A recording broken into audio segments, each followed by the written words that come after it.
Recently, a former staffer from the Trump administration by the name of Miles Taylor, and you might remember that name as the individual who eventually owned up to writing that anonymous op-ed in the New York Times, where he said that, you know, there is a small resistance of us in the Trump administration trying to fight him from the inside. And anyway, Miles Taylor came out last week on Twitter, and he quoted a former Trump cabinet official, which obviously means somebody handpicked by Donald Trump to run a government department. And here is what Taylor said this official had to say. And for the record, he did not name who this official was, but he did give us a pretty good hint of who it could have been. Here's what Taylor said. "I'll never forget an ex-Trump cabinet member telling me, quote, 'He is truly the most evil person I have ever met. We cannot make this mistake again.'" Now, Taylor is the one who said we cannot make this mistake again. And the reason he is coming out and saying this now is because we are seeing a lot of former Trump people coming out and sounding the alarm bells about how horrible Donald Trump is as he continues to surge in the Republican polling. Like, that is what is terrifying the people who worked side by side with him, the people who know the inner workings of his previous administration better than anybody else. Those are the ones out there telling us, don't let this guy back in office.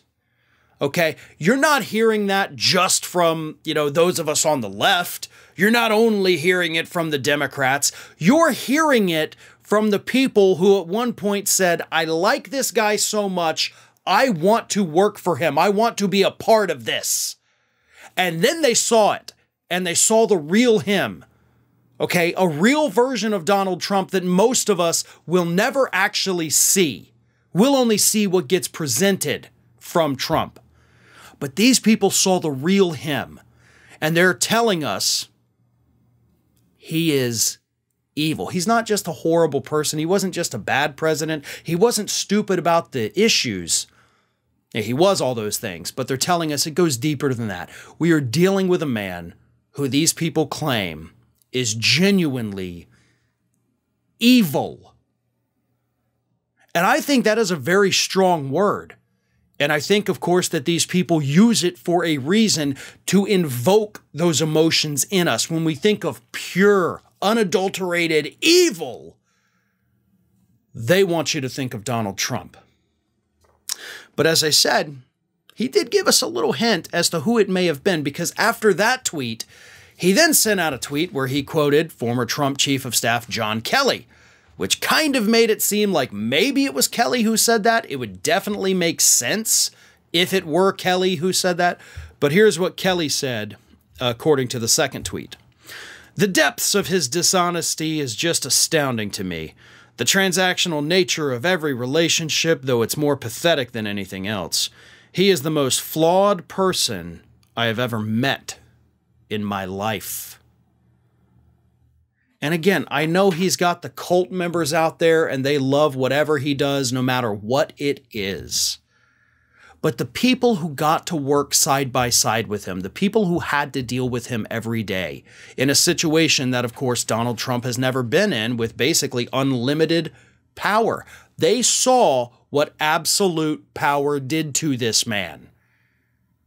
And I'm not saying that Trump wasn't evil before that, obviously, but once you get that absolute power, we all know the rest of that saying. It corrupts absolutely. It took whatever horrible traits Donald Trump had inside of him and it amplified them to levels that these individuals were shocked by. But all of their warnings, which isn't just in the last week or last 2 weeks, no, they've been issuing these warnings since Trump was still the president. But they're growing more and more alarmed because they see him continuing to rise in the polls in spite of all of his legal problems. They know the dangers because they saw it. They saw things that none of us got to see.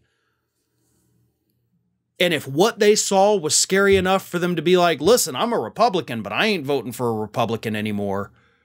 If it's that bad, then maybe, just maybe, we ought to amplify it a little bit so that those MAGA hat wearing freaks out there understand this is not a man that you want to get behind. This is a man who will throw you under the bus if he thinks it'll give him a penny. He's a horrible human being. And that pretty much is what these former Trump staffers and cabinet members are trying to warn the country about. Hey everyone, this is Aspen. And did you know that for the low cost of $0 per day, you can subscribe to the Fair and Balanced YouTube channel. We also encourage you to like, comment, and share, but again, click that subscribe button and help Aspen not be so grumpy.